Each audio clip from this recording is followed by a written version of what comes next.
Assalamu alaikum everyone, welcome to my YouTube channel Chemistry by Mishal. In today's lecture we are going to discuss about fragmentation patterns in ethers. पिछले lecture के अंदर हमने phenols और alcohol के बारे में discuss किया था कि किस तरह हमारे पास अल्कोहल जिसमें प्राइमरी सेकेंडरी टर्शियरी अल्कोहल्स है वो फ्रेगमेंटेशन पीक्स जो है वो शो करती हैं, उनके बारे में डिस्कस किया था। और देन हमने डिस्कस किया था फिनॉल्स के बारे में, जिसके अंदर हमने सब्स्टिट्यूटेड फिनॉल और सिंपल फिनॉल के जो मैस स्पेक्ट्रम है उनको देखा था। आज के लेक्चर्स के अंदर हम ईथर्स के बारे में डिस्कस करेंगे। हम सिंपल ईथर्स देखेंगे, इसके अलावा हम साइक्लिक ईथर का जो फ्रेगमेंटेशन पैटर्न है उसे डिस्कस करेंगे और एट दी एंड हम एरोमेटिक ईथर के बारे में डिस्कस करेंगे। तो अगर आपको ये वीडियो अच्छी लगे तो वीडियो को लाइक कीजिएगा, चैनल को सब्सक्राइब कीजिएगा और दूसरों के साथ शेयर कीजिएगा। Now let's get started. First of all हम देख रहे हैं कि अगर हमारे पास कोई भी ईथर है तो उसके अंदर जो सिंपल है, जिसमें ना तो कोई एरोमेटिक रिंग साइड पे सब्स्टिट्यूएंट लगा हुआ है और ना ही वो डाइऑक्सालेन है, तो हमारे पास वो किस तरह का पैटर्न शो करेगी। तो आपने याद देखते हैं कि हमेशा जो हमारे पास ईथर्स होती हैं वो हमारे पास उनकी जो एम प्लस पीक होती है वो जो है वो निग्लिजिबल होती है, ना होने के बराबर होती है। ठीक है, एम प्लस जो है वो पीक जो है वो बहुत ज़्यादा वीक होती है, उसकी रिलेटिव अबंडेंस बहुत ज़्यादा कम होती है। जबकि हमारे पास जो उसके फ्रेगमेंट्स बनते हैं वो रिलेटिवली जो है वो हाई रिलेटिव अबंडेंस के होते हैं। ठीक है, तो ईथर्स की जो एम प्लस वीक है वो बहुत ज़्यादा वीक है। जैसे कि आप यहाँ पे देख सकते हैं कि हमारे पास 102 पे इस कंपाउंड की जो है वो मोलिकुलर आयन पीक जो वो शो हो रही है, जो कि बहुत ही कम रिलेटिव अबंडेंस की, ऑलमोस्ट 0.5 समथिंग है। ठीक है, अब हम देखते हैं कि इसके अंदर क्लीवेज किस तरह का होता है। तो ईथर्स के अंदर अल्कोहल्स की तरह हमारे पास अल्फा क्लीवेज होता है। अगर मैं यहाँ पे बनाना चाहूँ तो ये जो हमारे पास ईथर दिया हुआ है, अगर मैं उसको बनाऊँ तो सबसे पहले हमारे पास क्या होगा, आयनाइजेशन होगी, जिसके अंदर हमारे पास ये जो ईथर है इसमें से एक इलेक्ट्रॉन निकल जाएगा हेटेरोएटम में से और हमारे पास ये मोलिकुलर आयन बन जाएगा। अब नेक्स्ट स्टेप के अंदर हमारे पास अल्फा क्लीवेज होगी, जिसके अंदर हमारे पास क्या होगा कि यहाँ से हमारे पास अगर हम देखें तो ये हमारे पास हेटेरोएटम है, ये अल्फा बॉन्ड है और ये बीटा बॉन्ड है। और अल्फा क्लीवेज जैसे कि मैंने आपको पिछले लेक्चर के अंदर बताया था, जिसके अंदर हमने सिंपल फ्रेगमेंटेशन के पैटर्न्स देखे थे, जैसे आप प्लेलिस्ट में वीडियो नंबर 2 में देख सकते हैं मैस स्पेक्ट्रोमेट्री की। उसके अंदर मैंने आपको बताया था कि अल्फा क्लीवेज के अंदर अल्फा और बीटा जो बॉन्ड है वो ब्रेक करता है। ठीक है, अल्फा और बीटा के दरमियान वाला बॉन्ड, तो ये हमारे पास एक्चुअली अल्फा बॉन्ड है और ये हमारे पास क्या है, बीटा बॉन्ड है। अब जो है हमारे पास क्या है, यानी ये अल्फा पोजीशन और ये बीटा पोजीशन है, तो दरमियान वाला बॉन्ड टूट जाएगा। ठीक है, अब ये बॉन्ड यहाँ पे शिफ्ट हुआ है, एज ए रिजल्ट हमारे पास क्या होता है कि इस तरह का जो है वो ऑक्सीजन, इसके ऊपर पॉजिटिव चार्ज और ये डबल बॉन्ड और हमारे पास कुछ यूँ हो जाएगा। अब ये जो हमारे पास क्लीवेज है ना, अगर मैं इसको बनाना चाहूँ, जो कि मैंने पहले डिस्कस कर लिया हुआ है, ये एक्चुअली होता है इस तरह से है, यहाँ से एक इलेक्ट्रॉन, यहाँ से एक इलेक्ट्रॉन, हमारे पास यहाँ डबल बॉन्ड बन जाएगा और ये हमारे पास एक मिथाइल रेडिकल जो है वो साथ निकल जाएगा, जो कि हमारे पास कैरेक्टरिस्टिक पीक नहीं देगा। जबकि हमारे पास ये जो है वो एक कैरेक्टरिस्टिक पीक देगा, जो कि आपको शो हो रही है 87 के ऊपर। ठीक है, तो एक हमारे पास इस तरह से पीक इसके अंदर शो हो सकती है। दूसरा हमारे पास पैटर्न क्या होता है वो मैं अगर आपको बना के दिखाना चाहूँ तो वो किस तरह से होगा, मैं भी आपको बना के दिखाती हूँ। दूसरा ये हो सकता है कि हमारे पास जो है वो यहाँ से अगर मैं इसको देखूँ तो ये इस तरह हो सकता है कि यहाँ से जो है वो क्लीव कर जाए और हमारे पास एक प्रोपाइल जो है वो केटाइन बन जाए, जो कि हमारे पास 43 पे जो है वो पीक शो कर रहा होता है। ठीक है, तो 87 और 43 की इस तरह बनती है। जबकि जो हमारे पास 45 की होती है ना, वो किस तरह बनती है, अगर आप इसी को देखो, ये जो हमारे पास 87 वाला जो फ्रेगमेंट बना है उसको अगर आप देखो तो होता क्या है, अगर यहाँ पे मैं ये बताऊँ कि ये हमारे पास अल्फा पोजीशन है और ये हमारे पास क्या है, बीटा पोजीशन। तो बीटा पोजीशन का जो हाइड्रोजन है वो क्या करता है, वो शिफ्ट हो जाता है टुवर्ड्स ऑक्सीजन। ठीक है, और हमारे पास क्या होता है, यहाँ से जो बॉन्ड है वो क्लीव कर जाता है। तो हमारे पास कुछ यूँ जो है वो एक फ्रेगमेंट बनता है, जिसके अंदर हमारे पास ये ऑक्सीजन है और ऑक्सीजन के ऊपर आ जाएगा पॉजिटिव चार्ज, क्योंकि इसकी तरफ हाइड्रोजन जो है वो शिफ्ट हुआ है। तो हाइड्रोजन की रीअरेंजमेंट के रिजल्ट में हमारे पास क्या होता है, एज ए रिजल्ट हमारे पास 45 का जो फ्रेगमेंट है वो शो हो जाता है। तो 43 का हमारे पास जो है वो क्या होगा, प्रोपाइल के टाइम, जबकि 45 का ये है जो कि हमारे पास एक फर्दर फ्रेगमेंट की फर्दर रीअरेंजमेंट से बना है और एक हमारे पास जो है वो आपको शो हो रहा है 87 पे। तो इस तरह से हमारे पास 45, 43, 87 और 102 की पीक्स आती हैं इन ईथर्स। तो आपने हमेशा याद रखना है कि ईथर जो सिंपल ईथर्स हैं, अगर उनकी बात की जाए तो एम प्लस पीक बहुत ज़्यादा वीक होती है। उसके बाद हमारे पास इसके अंदर अल्फा क्लीवेज होता है। अब यहाँ पे हमारे पास इधर भी मिथाइल था, इधर भी मिथाइल था, तो यहाँ से ब्रेक करते या यहाँ से करते या यहाँ से करते या यहाँ से करते, तो एज ए रिजल्ट हर अल्फा क्लीवेज के रिजल्ट में 87 पे पीक आनी थी, तो वो तो आ गई। उसके अलावा जो 45 पे पीक आई, जो कि इसकी बेस पीक है, वो आई है 87 वाले की की रीअरेंजमेंट के रिजल्ट में, जिसमें बीटा हाइड्रोजन शिफ्ट हुआ टुवर्ड्स ऑक्सीजन और एज ए रिजल्ट ऑक्सीजन के जो साथ वाला दूसरी तरफ बॉन्ड है वो टूट गया, ठीक है। और 43 की आपको पता चल रहा है कि उसमें अल्काइल जो ग्रुप है जो कि हमें इंडक्टिव क्लीवेज से जो है वो क्लीव करवा के वो हमारे पास 43 पे बिकते हैं, ठीक है। अब हम डिस्कस करते हैं नेक्स्ट अपनी एग्जांपल को, जिसके अंदर हमारे पास 130 जो है वो उसका मोलिकुलर वेट है। तो हम देखते हैं कि उसके अंदर हमारे पास किस तरह से क्लीवेज होगा। तो इस केस में हमारे पास क्या होता है, अगर मैं इसको यहाँ बनाना चाहूँ तो अगर ये जो है सबसे पहले तो इसकी आयनाइजेशन होती है, हमेशा इसी तरह होता है ना, फ्रेगमेंटेशन से पहले क्या होती है, आयनाइजेशन। तो यहाँ पे भी सबसे पहले क्या होगा, आयनाइजेशन होगी। आयनाइजेशन के रिजल्ट में हमारे पास कुछ यूं मोलिकुलर आयन बनेगा जो कि 133 पे जिसे शो करना चाहिए था, लेकिन ये नहीं प्रेजेंट, क्योंकि जैसे जैसे अल्काइल चेन बढ़ती जाएगी तो यहाँ पे M प्लस जो है वो फिर भी थोड़ी सी 0.125 जितनी भी थी वो थी, बहुत कम रिलेटिव अबंडेंस की थी, लेकिन यहाँ पे जो है वो बिल्कुल ही नहीं है, ठीक है। तो जैसे जैसे अल्काइल चेन जो है वो ईथर्स की साइड पे बढ़ाते जाओगे वैसे वैसे हमारे पास क्या होगा, वैसे वैसे हमारे पास M प्लस पीक जो है वो गायब होना शुरू हो जाएगी। अब उसके बाद हमारे पास क्या होता है, अब अगर यहाँ पे अल्फा क्लीवेज इसका करवाना चाहो, मैं यहाँ पे इसको सेपरेट बना लेती हूँ, तो इसके अंदर हमारे पास क्या होगा, ये जो हमारे पास कंपाउंड है, ठीक है, ईथर जो है वो कुछ यूँ है। अब अगर मैं इसकी अल्फा और बीटा पोजीशन जो है वो देखूँ तो ये हमारे पास इसकी अल्फा पोजीशन है, ये इसकी बीटा है, और ये भी इसकी क्या है, बीटा पोजीशन है। इसी तरह ये अल्फा बीटा और ये भी बीटा, यानी दोनों साइड जो है सिमेट्रिकल ईथर है एक्चुअली, ठीक है। अब यहाँ पे जो क्लीवेज होगा उसके रिजल्ट में चाहे इधर से करवा लो इधर से करवा लो, एक ही बात है। अब यहाँ पे दो तरह से अल्फा क्लीवेज होने के चांसेस है। एक तो ये है कि हमारे पास, अगर मैं यहाँ पे इसका बना दूँ मोलिकुलर आयन बना देती हूँ, क्योंकि फ्रेगमेंटेशन से पहले ये बनाना ज़रूरी है। अब नेक्स्ट स्टेप पे हमारे पास क्या होगा, ये अगर मैं बनाना चाहूँ तो हमारे पास क्या होगा कि ये इधर और ये बॉन्ड इधर, और यहाँ से हमारे पास बीटा मिथाइल जो ग्रुप है वो रिमूव हो जाएगा, और एज ए रिजल्ट हमारे पास क्या होगा, अगर मैं ये बनाऊँ तो हमारे पास जो है वो ऑक्सीजन और यहाँ पे डबल बॉन्ड, और ये हमारे पास आ गया इस तरह से, और यहाँ पे ऑक्सीजन के ऊपर आ गया पॉजिटिव चार्ज, यानी M-15 की पीक है जो कि हमारे पास 115 पे है, ये जो कि बहुत कम रिलेटिव अबंडेंस की है, ठीक है। दूसरा हमारे पास चांस क्या है, अगर मैं दूसरे को किसी और कलर से शो करना चाहूँ, जो मैं अभी करती हूँ, मैं इसको शो कर देती हूँ डिफरेंट कलर से, ठीक है।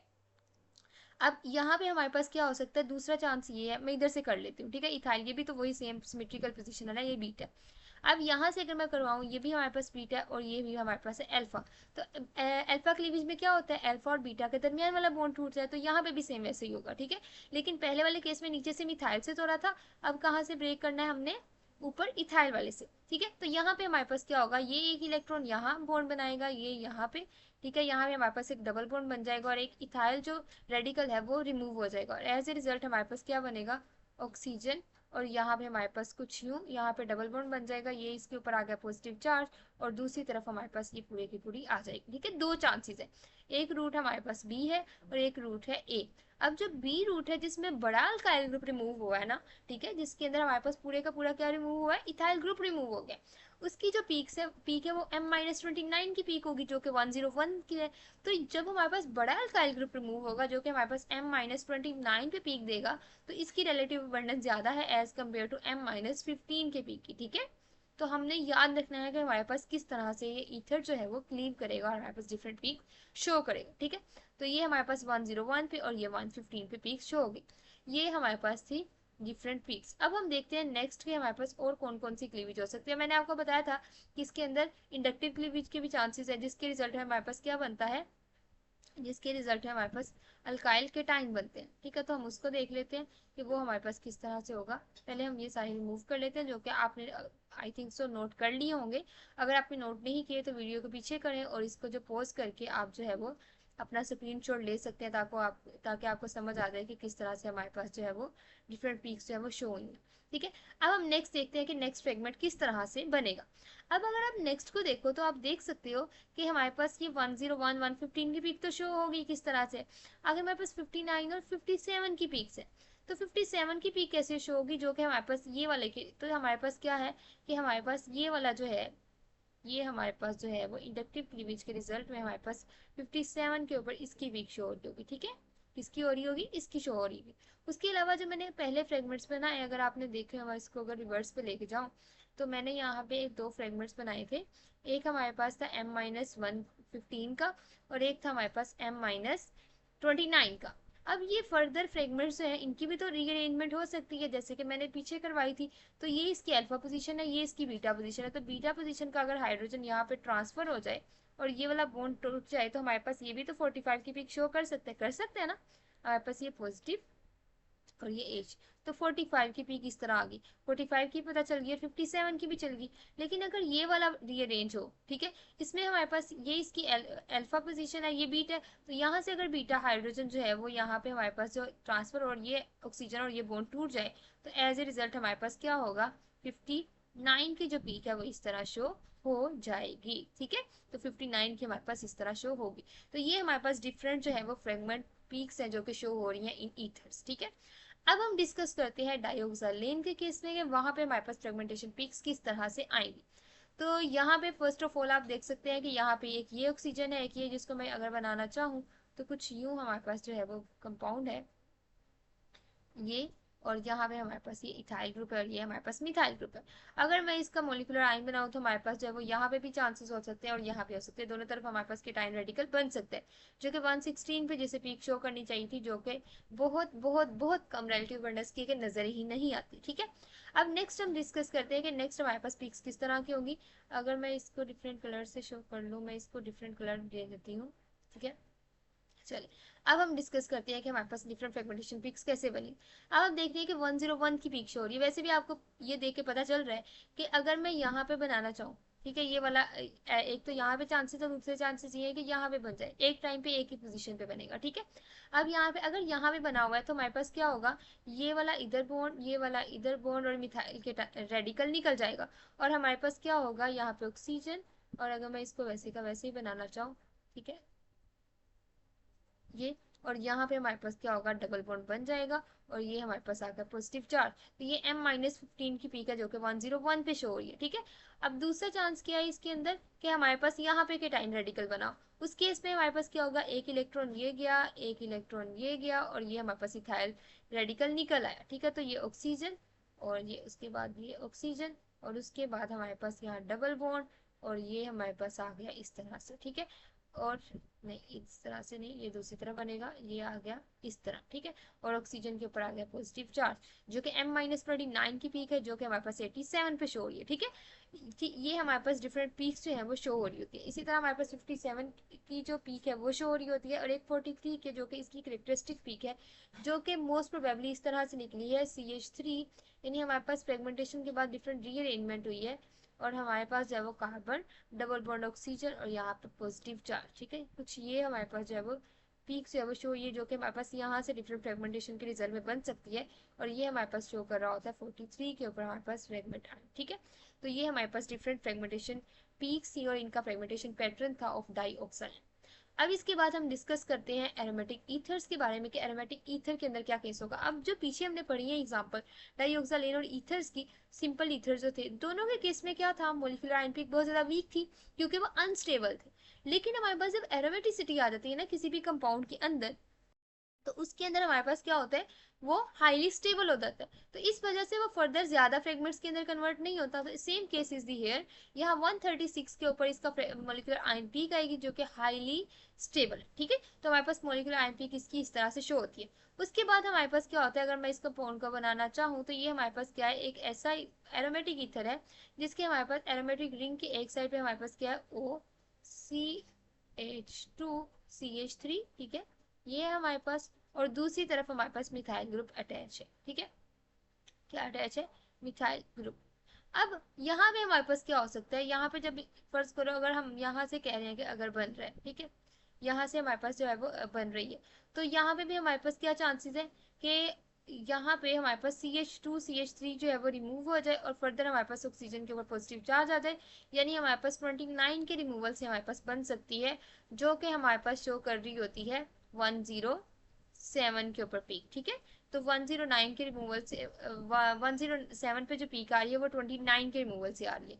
उसके बाद हमारे पास और कौन सी पीक बन सकती है, इसके अलावा हमारे पास 108 भी पीक बन सकती है जो कि एक प्रोटोन लेगी फ्रॉम इन्वायरमेंट और हमारे पास एज ए रिजल्ट हमारे पास क्या करेगी, दोबारा पीक शो कर देगी। अगर मैं इसको बनाना चाहूँ तो क्या पीक बनेगी यहाँ पे, इस तरह से, ये CH3 और ये हमारे पास O पॉजिटिव ऑक्सीजन पॉजिटिव, जो कि हमारे पास रेजोनेंस के अंदर इन्वॉल्व हो जाएगा और इसके डिफरेंट रेजोनेटिंग स्ट्रक्चर बन जाएंगे, जो कि आपने रेजोनेंस वाले टॉपिक के अंदर पढ़े हुए, ठीक है। अब हमारे पास ये जो पीक शो हो रही है, ये जो हमारे पास फ्रेगमेंट बन रहा है, ये 107 पे बनेगा, ठीक है। उसके बाद फर्दर यहाँ से क्या होगा, minus carbon monoxide, carbon monoxide जो है वो रिमूव हो जाएगी, और एज ए रिजल्ट हमारे पास जो है वो साइक्लोपेंटीन का जो है वो डेरिवेटिव बनेगा, जिसके अंदर साइक्लोपेंटीन डाइईन का यहाँ पे हमारे पास CH3, और ये हमारे पास पॉजिटिव और ये रेडिकल। तो ये 79 पे पीक शो कर रहा होता है, जिसमें से 2 हाइड्रोजन के लोस के बाद, यानी यहाँ और यहाँ जो हाइड्रोजन लगे हुए हैं, इनके लॉस के बाद हमारे पास क्या होता है, 77 पे पीक भी शो हो जाती है। अब जब हम देखते हैं कि जो हमारे पास बेस पीक है जो कि 108 पे है, वो किस तरह से शो होती है, तो एक्चुअली इसमें होता क्या, पहले मैं इसको रिमूव कर लेती हूँ सारे को, इसको हम रिमूव कर लेते हैं एक्सेप्ट मोलिकुलर आयन पीक। अब हम देखते हैं कि इसके अंदर एक्चुअली होता क्या है, ठीक है। तो इसमें एक्चुअली होती है मैक्लीफर्टी रीअरेंजमेंट, ये ऑक्सीजन, ये CH2 और ये CH3, ठीक है।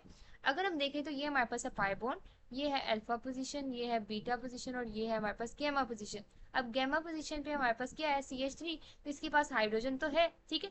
तो होगा क्या, इसमें मैक्लीफर्टी रीअरेंजमेंट होगी और एज ए रिजल्ट 108 पे पीक जो है वो शो होगी। तो यहाँ पे हमारे पास जो है वो, अगर मैं बनाना चाहूँ तो ये इधर, ठीक है, इसके बाद यहाँ पे, और ये हमारे पास जो है वो यहाँ पे, और as a result carbon oxygen double bond यहाँ पे बन जाएगा। और हमारे पास जो है, अगर मैं इसको बनाऊँ तो ये हमारे पास CH3 आ गया, ठीक है। उसके बाद हमारे पास ये डबल बॉन्ड यहाँ पे ये, और यहाँ पे हाइड्रोजन का जो है वो ट्रांसफर हो जाएगा, जो कि फर्दर रीअरेंजमेंट करने के बाद हमारे पास क्या दे देगा, हमारे पास 108 के ऊपर जो है वो पीक शो कर देगा, ठीक है।